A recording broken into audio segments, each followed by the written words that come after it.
Polícia Cidadã. Aqui, a sociedade tem mais voz. Olá, meus amigos do programa Polícia Cidadã. Hoje, nós temos a oportunidade de fazer um programa direto da Câmara dos Vereadores do município do Rio de Janeiro. E hoje eu vou entrevistar o vereador Thiago K. Ribeiro, vereador jovem, né? Uma nova era de políticos, está no seu primeiro mandato e vai conversar sobre diversos temas, segurança, saúde, educação, aqui sobre a cidade do Rio de Janeiro. Tudo bem, Thiago? Tudo bem, Cleiton. Muito obrigado pelo convite. Agradecer a você e a todos os ouvintes aí. Nós é que agradecemos. Conta um pouquinho, Thiago, como é que foi a tua passagem, o teu chamamento, o que te chamou para a política? Às vezes parece estranho, né? Como a pessoa entra na política hoje, até porque é um segmento talvez não, com certeza, é o segmento mais mal visto hoje pela população. Não foi fácil, recebi muitos pedidos de familiares, pessoas que têm um convívio pessoal comigo para que não viesse, mas eu sou advogado desde 2005, tenho 34 anos hoje, há 4 anos atrás mais ou menos, quando eu resolvi me candidatar, eu, como boa parte da população, também senti a mesma coisa por alguns dos nossos representantes públicos. A única diferença é que, ao invés de eu nem ir votar, ou ir votar em qualquer um, ou votar branco e nulo, porque hoje em dia você paga a multa de R$3 lá, você não precisa nem votar. Ao invés de eu fazer qualquer uma dessas atitudes, eu resolvi fazer uma quarta, um pouco mais ousada, mais confiante. Eu tenho confiança no meu caráter, na minha educação, na minha disciplina, sou filho de professora. Resolvi colocar meu nome à disposição da população e tive a felicidade de me eleger, com mais de 16 mil eleitores, a cidade do Rio de Janeiro, para mim, a cidade mais bonita do mundo. Então, poder cuidar da cidade tem sido uma tarefa muito gratificante, tem feito com muito prazer. Pode ter certeza que vocês hoje têm na cidade do Rio de Janeiro um vereador apaixonado pela cidade e pelos cariocas. Que bom. Pegando aqui o gancho que você falou, que sua mãe era professora, né?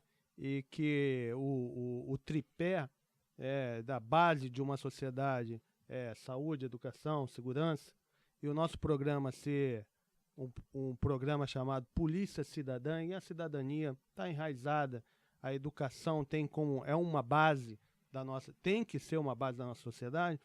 O que poderia a Câmara, a Casa Legislativa fazer sobre educação para mudar um pouco isso que nós estamos vivendo hoje?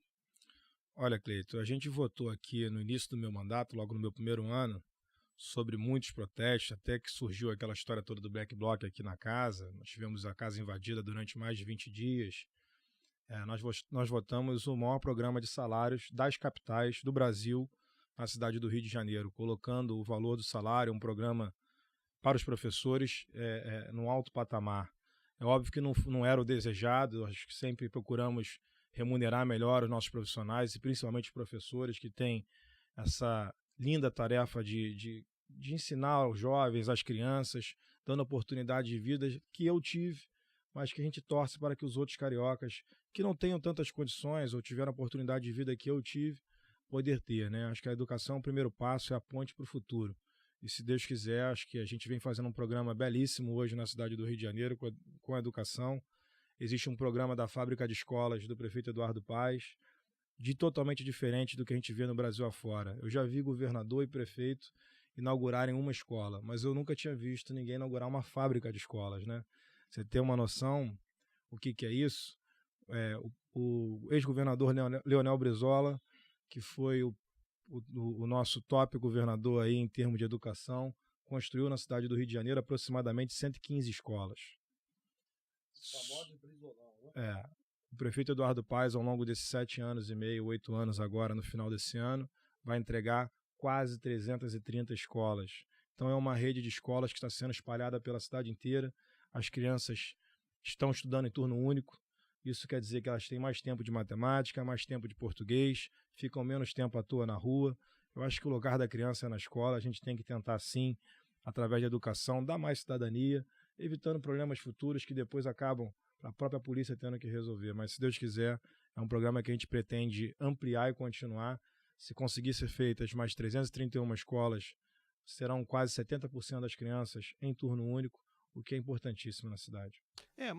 Muitas vezes se fala principalmente do salário do professor, mas pode ter outras coisas a ser feita que não seja o próprio salário, porque o salário tem uma limitação de orçamento, né?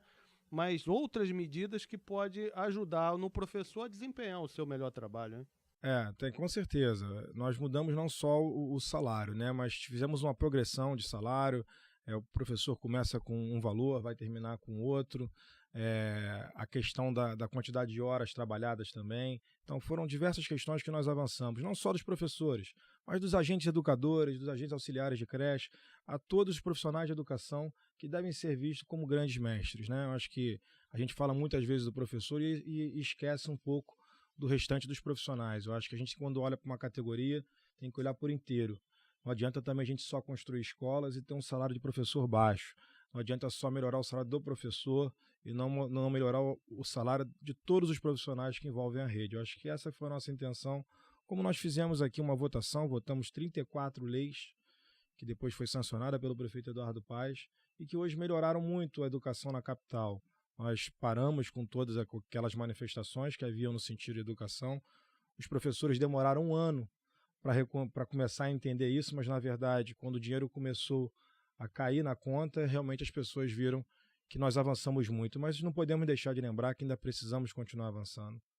Eu tenho o professor em alto grau e como um grande parceiro.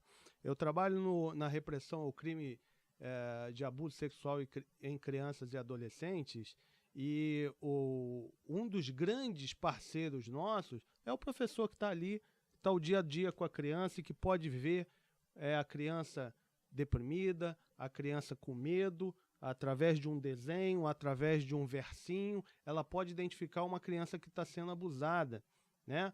E que nesse tipo de crime, muitas vezes a família não quer fazer a denúncia, por vergonha, porque é alguém ligado ao meio. Então eu tenho o professor como um parceiro na luta contra o crime. Isso é muito bom valorizá-lo. Agora, em matéria de segurança, todo mundo, quando precisa de segurança, quando se sente ameaçado, quando está com medo, ele não quer saber da onde vem a proteção. Ele não quer saber se a proteção vem da Polícia Federal, vem da Polícia Militar, vem da Polícia Civil. Ele quer o que estiver mais perto dele. Como é que o município pode ajudar na questão da segurança pública? Olha, recentemente eu tive a honra de poder premiar 2 programas de parceria público-privada na área de segurança. Eu, sem dúvida nenhuma, a cidade do Rio de Janeiro sofre muito com a questão da segurança, e eu acho que é um dever de todos, do município, do estado e da iniciativa privada, do governo federal, estarem agindo em conjunto. Nós fizemos agora essa premiação aos profissionais do programa Meyer Presente e Lapa Presente. São policiais militares, civis, agentes sociais, que trabalham em algumas regiões da cidade do Rio de Janeiro, que sempre foram tidas como com pequenos furtos, né, pequenos delitos, e que hoje passam a ter seus índices de segurança muito melhores. Então é um programa que vem dando certo, uma parceria que vem dando certo. Recentemente a Prefeitura entrou nessa parceria de uma forma mais eficaz, ajudando a custear o programa agora na região do centro da cidade, que nós víamos até pouco tempo atrás nas manchetes de jornais e televisão, com diversos pequenos delitos, o que nos envergonhava como cidadão e aí como homem público nos comovia de alguma forma para que a gente pudesse tentar ajudar. Eu acho que esse programa vem sendo um programa piloto maravilhoso, como foi a questão também do programa da Lei Seca.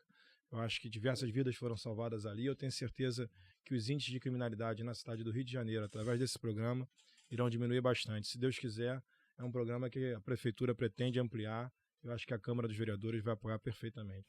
Ótimo. E quando a gente fala de segurança, não só os índices oficiais devem ser levados em consideração, mas também a própria sensação do indivíduo. E uma das sensações que as pessoas têm de insegurança é quando vêm pessoas na rua. A população de rua. ela já tem um estereótipo, ela já fica com medo, mesmo às vezes sendo apenas uma pessoa que não tenha dinheiro, que não tenha casa, que não tenha família, e que ele acorda ali, vai tentar arranjar um bico, vai fazer alguma coisa, mas a sensação, ela normalmente é de medo da população. O que poderia a prefeitura auxiliar nesse tipo de problema que é a população de rua? Nós temos aí dois problemas, na verdade, né? Primeiro, a ação direta da prefeitura, que muitas das vezes é preciso ser feita em conjunto com a polícia, porque muito dessa população, às vezes está armada, às vezes reage, às vezes provoca algum tipo de atitude que o poder público municipal não tem como intervir, né? A guarda municipal não é armada, na verdade a operação também de ordem urbana também não é armada, então é preciso fazer uma operação casada. Esse é o primeiro ponto. E nós avançamos muito nesse sentido, a polícia tem sido de grande ajuda para a Prefeitura do Rio de Janeiro, diversas operações foram feitas. O segundo problema é que depois que essa população de rua é recolhida, não existe lei que permite que eles fiquem nos abrigos públicos.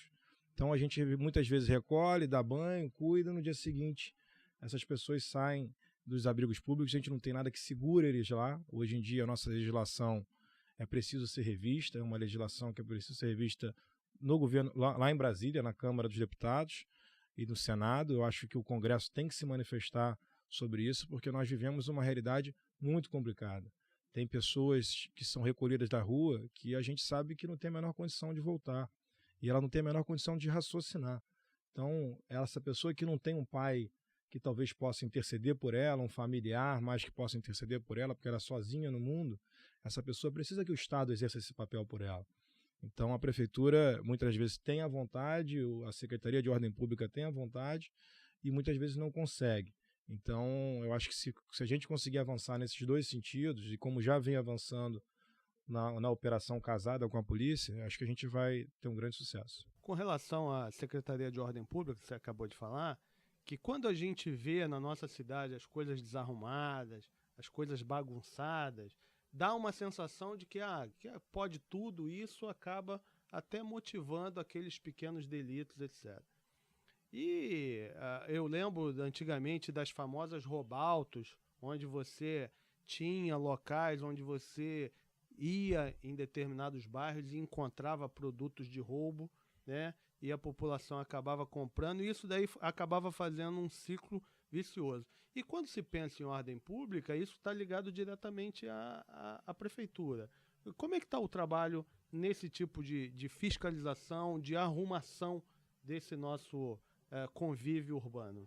Aumentou muito, né? A prefeitura passou a cadastrar todos esses profissionais, vem dando licenças específicas, e no Rio de Janeiro a criatividade desses comerciantes é enorme. Então acaba que às vezes a gente tem que fazer adaptações ou até pensar em alguma coisa nova, mas a prefeitura vem cadastrando todos esses profissionais e dando licenças que vão permitir eles a usarem aquele espaço público para estabelecer ali o seu comércio. Então com isso a gente tem avançado bastante, porque a partir do momento que existe a licença, também existe o medo de se perdê-la. Então esses profissionais que vão à prefeitura se cadastrar, querem tirar a sua licença para não ter nenhum tipo de opressão na hora que a ordenação pública for fazer algum tipo de fiscalização, eles também têm um medo de perdê-la, então querem sempre estar agindo de acordo com a lei. Então pode ter certeza que nesse sentido a cidade vem avançando muito, é notório, como você mesmo falou, Cleiton. Então a gente percebe que é um programa que vem dando certo e que a gente precisa caminhar nesse sentido. Você acabou de falar de concessão, de licenças, etc. E temos um problema atual que está muito falado, que é a questão do taxista com o motorista do Uber, né? A prefeitura é a que dá a licença a concessão para os táxis, e agora nós temos a Era Digital, um aplicativo que te possibilita pegar qualquer carro. Como é que está essa questão aqui no município do Rio de Janeiro? Sim, Cleiton, eu sou advogado, né? E nós votamos uma lei aqui que autorizaria o táxi e proibiria o Uber de trabalhar. Eu disse ao votar essa lei que nós estaremos votando uma lei inconstitucional, mas disse que votaria porque eu não poderia ficar contra a classe, os taxistas e em nenhum momento faria isso, nunca foi essa a minha intenção, mas tinha que ser correto e sincero com eles. Na verdade, cabe à prefeitura regulamentar o transporte, mas só cabe autorizar, permitindo ou proibindo o transporte ao governo, o Congresso Nacional. Então teria que ser uma lei, na verdade, federal, feita pelo Congresso, ou até mesmo uma iniciativa do próprio presidente, mas que não caberia ao município. Então caberíamos nós, sim, regulamentar de como esse serviço funcionaria, não permitir ou proibir. Então nós votamos uma lei que, na minha opinião, é inconstitucional. Depois, agora o desembargador, se eu não me engano, já deu uma liminar permitindo que o Uber funcione. E agora o que a prefeitura vem fazendo para tentar defender um pouco os taxistas é regulamentar de uma forma mais severa a utilização do Uber, né? Mas ainda existe uma guerra muito grande, a gente precisa avançar nisso aí. Até porque eu não estudei a fundo, né? Uhum. Eu sou usuário de táxi, usuário de Uber. Então eu sou o usuário, né? Na minha condição é muito fácil, eu quero que me levem. Mas tem muita coisa envolvida aí por trás, como por exemplo, o taxista ele é regulado, né? Ele tem licenças, ele tem que fazer exames, ele tem que fazer vistorias no seu carro, a sua frota tem que ser de tantos anos e parece, eu não sou conhecedor do problema, do caso, mas parece que no Uber começou com isso, né, com regulamentações e que agora não está. Inclusive, teve uma notícia no jornal que a cidade de Vitória quis regulamentar o Uber, regulamentos pesados, e ele não quer fazer a concessão do Uber em Vitória. Quer dizer, ele estaria se submetendo a algumas regras. É uma coisa complexa isso. É bem complexo, mas é uma coisa que o nosso Congresso precisa discutir lá em Brasília. Eu não tenho dúvida que esse é um tema que logo após passar essa crise política, essa crise econômica, que a gente avance um pouco mais, passar por essa questão definitiva do impeachment, eu acho que o Congresso não tenha dúvidas que irá discuti-lo, porque esse problema do Uber já virou um problema de várias capitais. Então, é uma questão que a gente precisa avançar, até para poder dizer a esses profissionais se eles vão poder realmente trabalhar aqui no Brasil e nas cidades brasileiras e de que forma, aí permitir a prefeitura, sim, que a partir daí as prefeituras decidam de que forma eles irão trabalhar. Agora, é preciso que sejam regulamentados, que passem a pagar impostos, que sigam as determinações legais e que contribuam assim como contribuem os taxistas, se caso seja permitido, né? Eu não estou aqui, volto a dizer, ressaltar que não estou defendendo a questão do Uber, pelo contrário, votei a lei que proibia, mas a gente precisa se discutir bastante essa questão, porque vai dar muito problema ainda, muito pano para manga. Outra questão polêmica, já que estamos falando de polêmica, outra questão de polêmica é que alguns municípios pedem a questão da guarda municipal armada. É verdade. Como o senhor vê isso?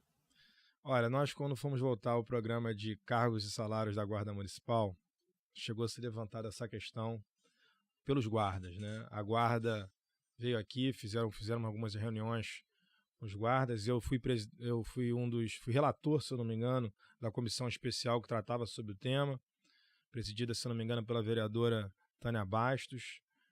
A gente percebe que é um desejo da guarda. A questão a guarda hoje está treinada e preparada para isso? Confesso que eu não sei, mas é uma questão que eu acho que a gente já avançou tanto na questão do desarmamento. Acho que agora colocar de novo mais armas na rua, eu acho que ainda é preciso a gente se debater um pouco mais sobre esse tema. Eu acho que ouvir profissionais como o senhor, como diversos outros da área de segurança, e ouvir as opiniões para saber se é possível ou não a gente armar a guarda. É uma questão muito delicada que eu acho que é difícil de se enfrentar, né? Nesse atual momento, eu diria que nós não estamos preparados ainda. Pode ser que no futuro sim, mas eu acho que agora não. Bom, uma das obrigações da prefeitura, né, do serviço municipal, é a questão do trânsito, né? E um trânsito caótico acaba favorecendo alguns locais de crime, né? Uhum. Porque hoje no Rio de Janeiro o cara para de moto, assalto, etc. E de vez em quando alguém vem com umas ideias mirabolantes assim de se consertar, vamos proibir o segundo passageiro na moto, motoqueiro vai ter que andar sem capacete para poder ser identificado, né? Como juntar essas coisas todas numa forma de ajudar a população? Como? Assim, a prefeitura vem tomando uma nova iniciativa, desde que o prefeito Eduardo Paes assumiu, que é de investir no transporte público de alta capacidade, de massa. É até engraçado se você pegar o quadro de 2008, nosso transporte público de alta capacidade, e pegar o de agora, você vê que a cidade está totalmente interligada.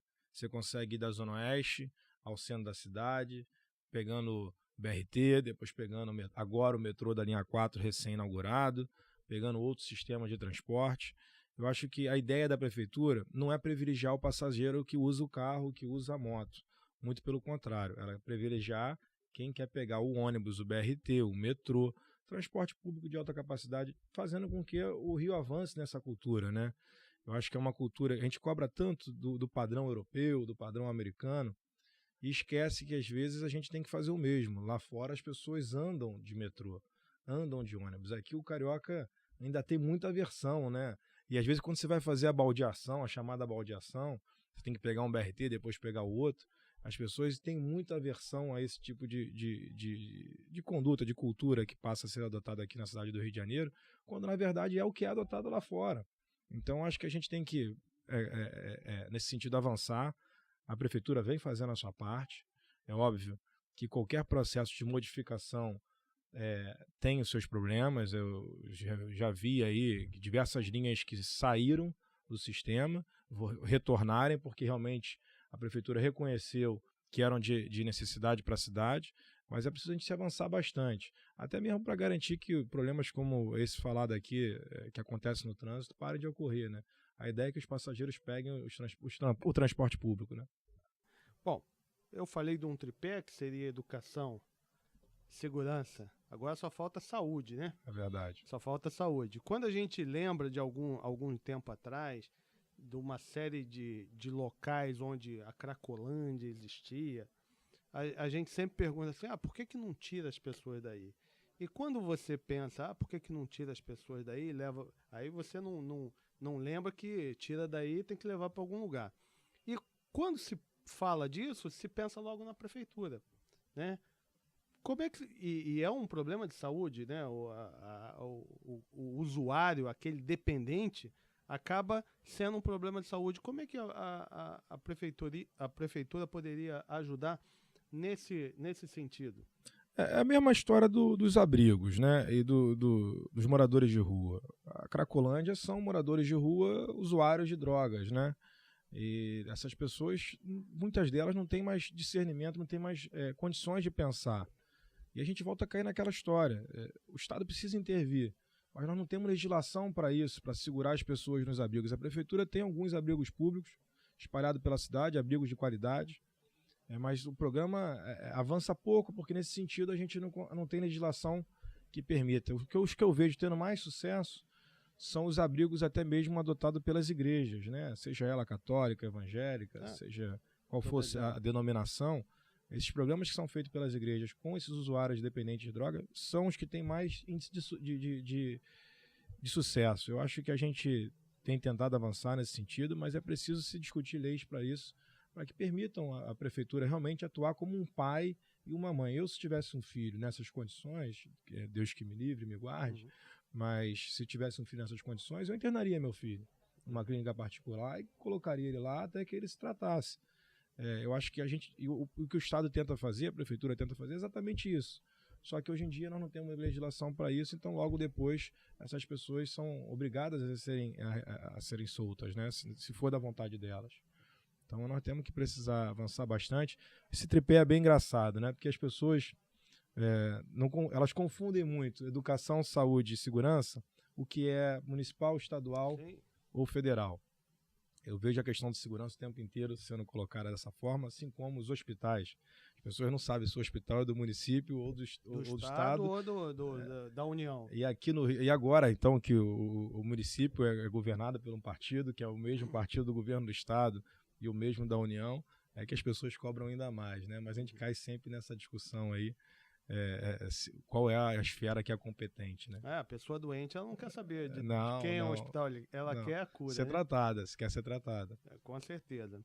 Agora, estamos às vésperas de um grande evento, né? E o Rio de Janeiro foi feliz em sediar grandes eventos. Começa aí, pela minha memória, o Encontro Mundial da Juventude, teve o Pan-Americano já há alguns anos, teve os Jogos Mundiais Militares, né? Nós tivemos a Copa do Mundo, nós tivemos a Rio+20, né? E agora, talvez o maior espetáculo, que é as Olimpíadas.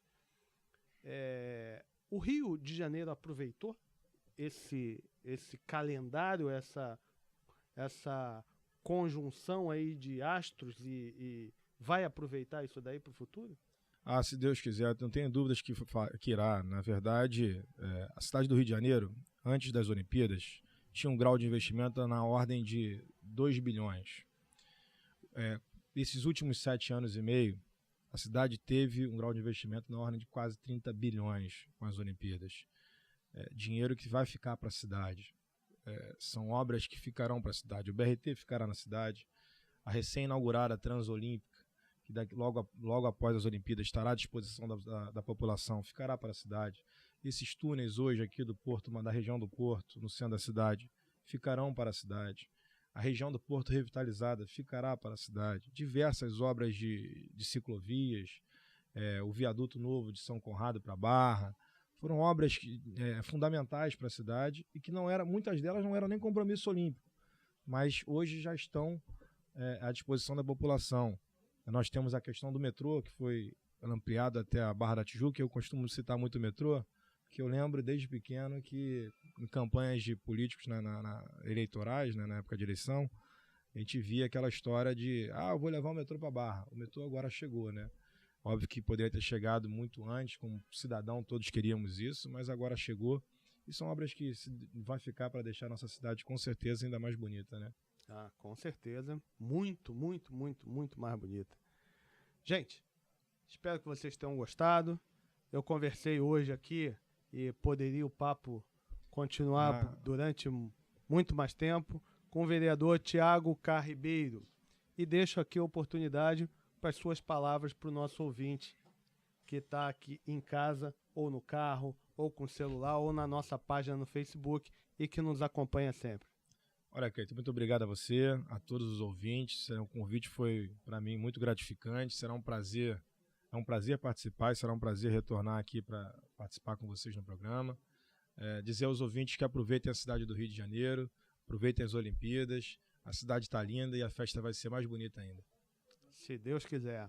Se você gostou, entre no nosso site policiacidadã.com.br ou deixe algum recado na nossa página no Facebook. Polícia Cidadã. Aqui a sociedade tem mais voz. Polícia Cidadã. Aqui a sociedade tem mais voz.